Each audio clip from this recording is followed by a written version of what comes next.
Women in Portland are seeing red.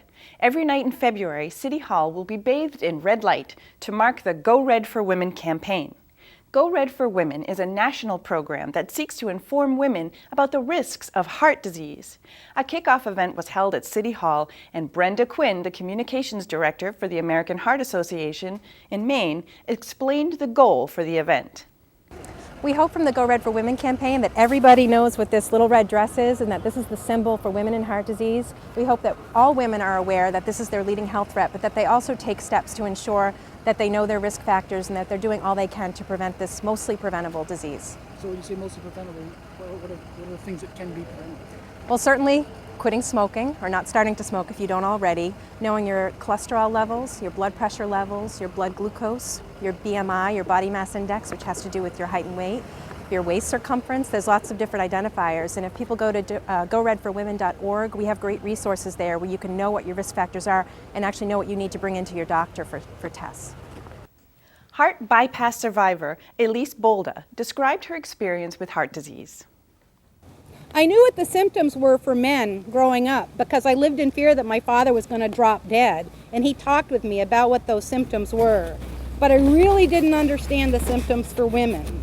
And that's what's bringing us all here today. It's the topic of women and cardiovascular disease. It's just not on people's radar, and it needs to move way up in our attention. I literally had no idea I had cardiovascular disease. I now know 1 in 3 women die from heart disease each year, and I am way happier to be here to talk about my symptoms than being that one woman out of 3. In hindsight, I know I had a couple of really classic symptoms.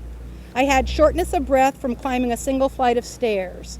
I would be winded at the top, but I thought I'd earned that from being a former smoker who was overweight and out of shape. I also have a pressure in my back periodically that I had no idea what it was. It sort of felt like somebody was pressing on my back or put their fingers against my back. It wasn't really pain, it was just kind of there. Some days I'd wake up with it, some days it would hit me in the afternoon. Not a big deal. That's a classic symptom of heart disease. Portland Mayor Nick Mavadonis said the city is a leader in supporting heart health.